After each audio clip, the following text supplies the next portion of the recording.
Hello, good morning teachers and my dear friends. My name is Tapasvi. My school name is Santi Public School. I am studying in Standard 3rd. Today I am going to speak about connecting with people.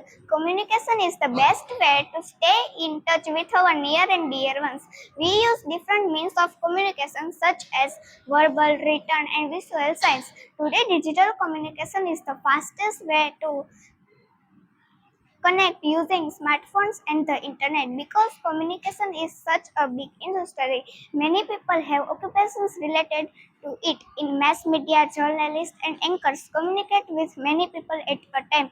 In postal service, people work in post office to deliver our letters and parcels. Also, customer care workers help us fix our services right from our homes. All these people work together to help us connect with anyone anywhere in the world. Thank you.